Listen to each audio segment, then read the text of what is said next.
డబ్బు సంపాదించుకునే అర్హత మనకి స్థాయి మనకు సరిపోవట్లేదు.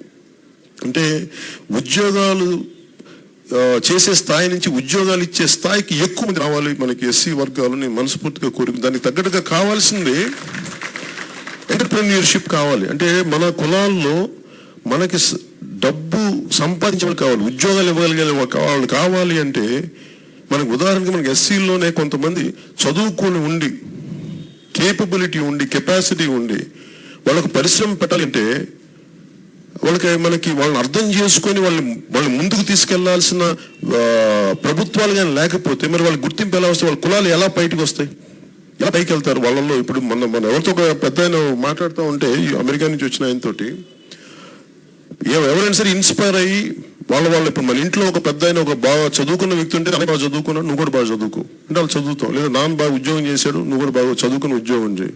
అలాగే ఇంట్లో ఫస్ట్ పెద్దలు ఎవరినో సాధించిన వాళ్ళు ఉంటే వాళ్ళని చూసి మనం కూడా ఇన్స్పైర్ అవుతాం.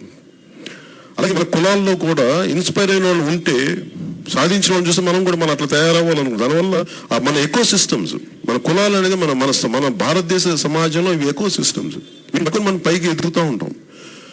మన దురదృష్టం ఏమైపోయిందంటే కొంత చేతిలోకి వెళ్ళిపోయేటప్పటికి ఏమవుతుందంటే అది కేంద్రీకృతం పైన ఉండిపోతుంది, కింద దాకా వెళ్ళలేదు. అట్టడుగు వర్గాలకి ఎప్పుడు దాని తాలూకు ప్రతిఫలం రావట్లేదు. అందుకని నేను కోరుకుంటుంది కూడా, జనసేనలో కోరుకుంటుంది ముఖ్యంగా ఎస్సీ వర్గాలకి సంబంధించి చాలా మంది ఎంటర్‌ప్రెన్యూర్స్ ని గుర్తించి, అలాంటి పరిస్థితులు లేకపోతే అలాంటి వ్యక్తులు ఉంటే వాళ్ళని గుర్తించి, లేకపోతే తయారు చేసి ఒక 100 మంది దళిత్ ఎంటర్‌ప్రెన్యూర్స్ ని మన ఎస్సీ ఎంటర్‌ప్రెన్యూర్స్ ని నేను గుర్తించి వాళ్ళని పారిశ్రామికవేత్తలుగా చేయాల్సిన కట్టుబాటు నిర్ణయం తీసుకొని నేను మీకు ఈరోజు మాటిస్తున్నాను. ఎందుకంటే